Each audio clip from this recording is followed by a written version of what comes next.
So in my last two 223 videos, we've been shooting a bolt-action rifle that belonged to my late grandfather. It's a Remington 700 Varmint Special. It's really comfortable to shoot, and it's been shooting really good groups. So you guys have provided a bunch of ideas of stuff you'd like to see in this gun, and I've got a bunch of ideas of my own. So for instance, in the last video, we used the Lee Collet neck sizing die, and it seemed to work pretty good. But this gun shoots good enough to where we might actually be able to do some meaningful die comparisons or other equipment comparisons and pick up on small differences and changes.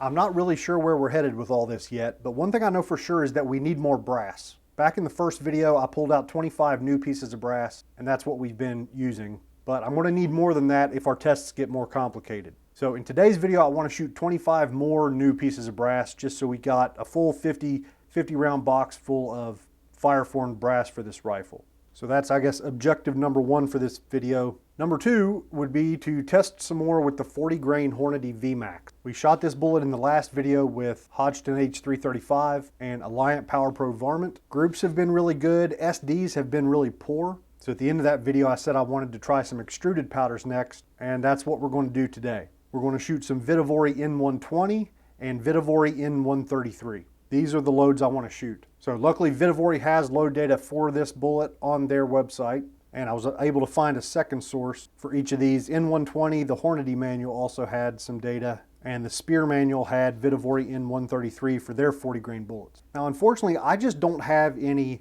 Vihtavuori N130 or Vihtavuori N530. I think those two powders would be the better choice because N133 is a little bit slow and N120 is maybe a little bit fast. But like with N133, I've already loaded this ammo. So that 25.0 grain charge, I've still got plenty of case. I measured out 26.0 and that fit as well. So we've got room to move up with N133. And if today's results are good, that might be exactly what we do. For primers, I want to switch to the Federal GM205M. I shot the regular 205 in the last video, but I don't have all that many of those on hand. So we're going to switch over to the match version. And we're sticking with the overall length that my grandfather always shot, 2.3 inches, which is about 15 thousandths off the lance. Or at least it was whenever my grandfather had measured it and put it in his notes. Probably need to remeasure that at some point. You know, things erode and that jump gets longer, but don't really have a good reason to because the groups at 2.3 have been awesome, so we'll look into that later maybe. Now our 25 pieces of new Lake City brass that we're shooting today, I did go ahead and run them through the Lee Collet die and then loaded them like normal. The seating die was already set from the last video, so there just really wasn't anything interesting going on with the loading process. So we're going to skip it, especially since I figure the next video will probably be pretty heavy on the blabbing. So that's it, 25 shots, 5 groups. Let's go ahead and get out on the range. Okay, so it's time to get started. The target is at 100 yards. So this is a Remington 700 Varmint Special. It was originally chambered in 222, so it's got the 1 in 14 twist barrel, but my grandfather had it rechambered. So the scope is an 18 power Nikon. I've got a lab radar chronograph for the muzzle velocity, and you'll also see the shot marker electronic target system pop up over there, and that'll give us velocities at the target. So a little bit confusing, but if the numbers I'm talking about don't match what you're seeing, that's the reason. So I'm going to start with 20.0 grains of Vihtavuori N120.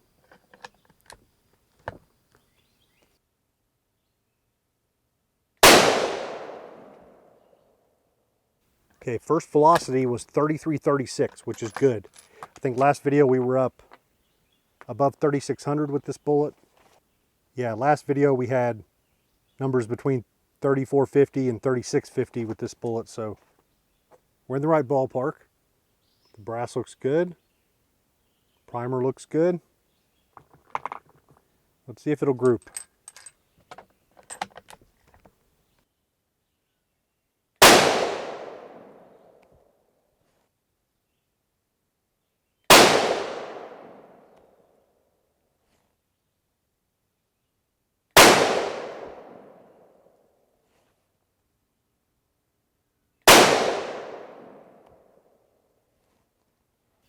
Okay, so this is more of the same that we have seen with the other powders. So the group was 0.62 inches, which is good.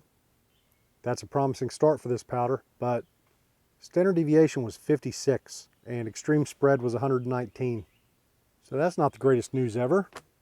but that's okay. Next up is 20.5 grains. Taking half grain jumps is a pretty big jump with charge weights this small, powders this fast.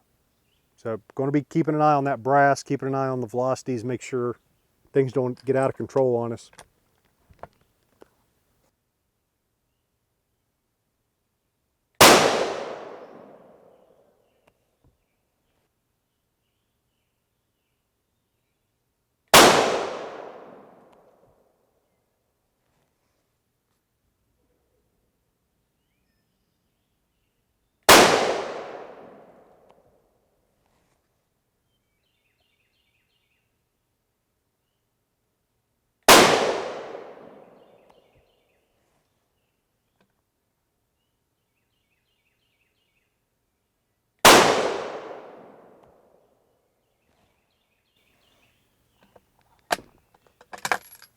So it's hard to complain about a 0.41 inch group. Let's see what it was without that fourth shot. Yeah, 0.21 inches for those best four. That is some really good stuff. And the conditions today are just perfect. It's nearly dead calm. The target's in that perfect amount of shade where I feel like I can hold really tight. This old Boyd stock sitting on the bag's nice. The 2-ounce trigger, man, this gun. It's just so much fun to shoot. Okay, last up is 21.0. Did I even mention the velocity on that last one? It's 3368, another crappy standard deviation of 42.8, and the extreme spread was 81. Somebody in the comment section of the last video had mentioned asking if I could start including extreme spread. I do sometimes, and I'll continue to do it sometimes, but there's already a lot going on this screen, you know? They both generally tell the same story. Okay, 21.0.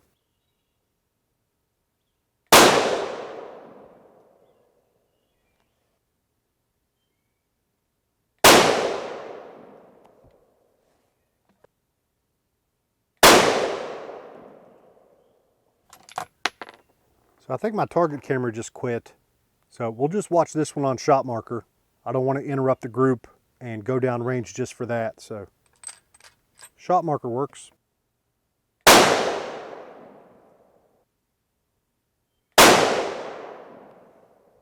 Okay, that last velocity was 3450, standard deviation 30.4, and the group was 0.69 inches. So I guess that's good. You know, I mean, we made it through, no pressure problems. We've got an idea now about where we're at with this powder as far as velocity goes. The accuracy looks good. It's hard to argue with that second group.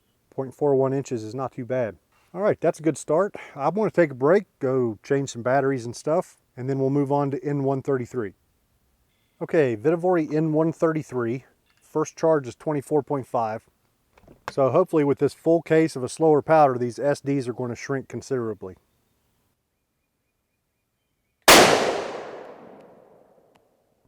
First velocity was 3497. Brass looks good.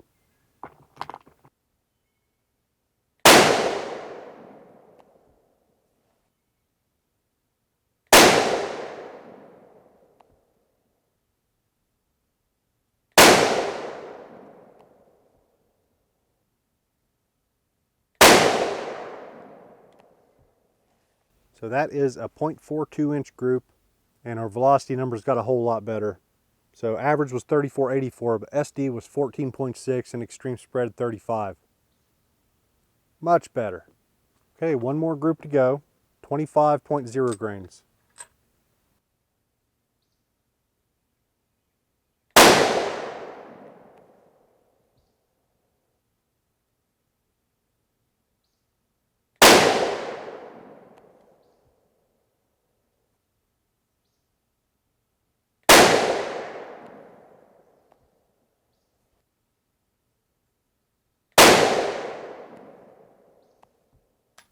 That shot felt good.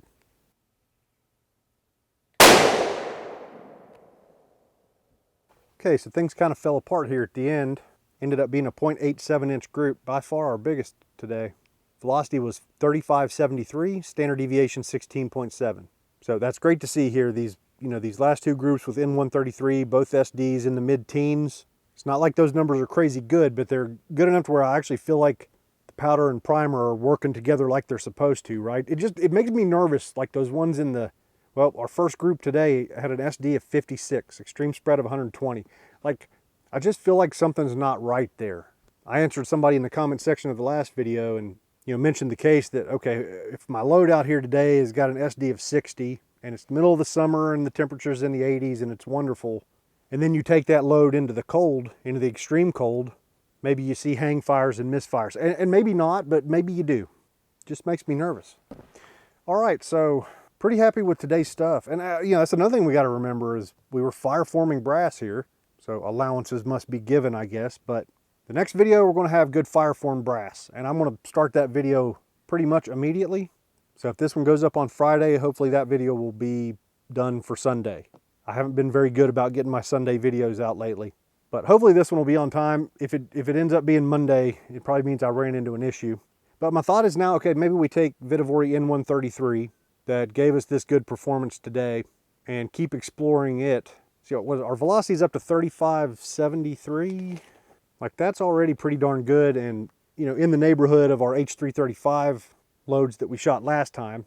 But shooting some more groups in smaller increments, maybe 2 or 3/10 of a grain increments, would be a good idea. And verifying that 24.5 grain load, and maybe we'll start some of that die comparison I was talking about. 25 rounds with the Lee Collet die versus 25 rounds with the Mighty Armory full-length sizing die. Might be fun to just see what we see. Because I'd like to get more comfortable with those Lee Collet dies. I mentioned in the last video, my grandfather liked them, so I've got a bunch. And very handy for like today where I was shooting new brass, just wanted to clean up the necks. Didn't have to worry about lube or any of that, so they're pretty handy. I just got to get used to them, get more comfortable with them, build a little bit of confidence in them, I guess. So I think that's it for today. Appreciate you joining me. See you next time.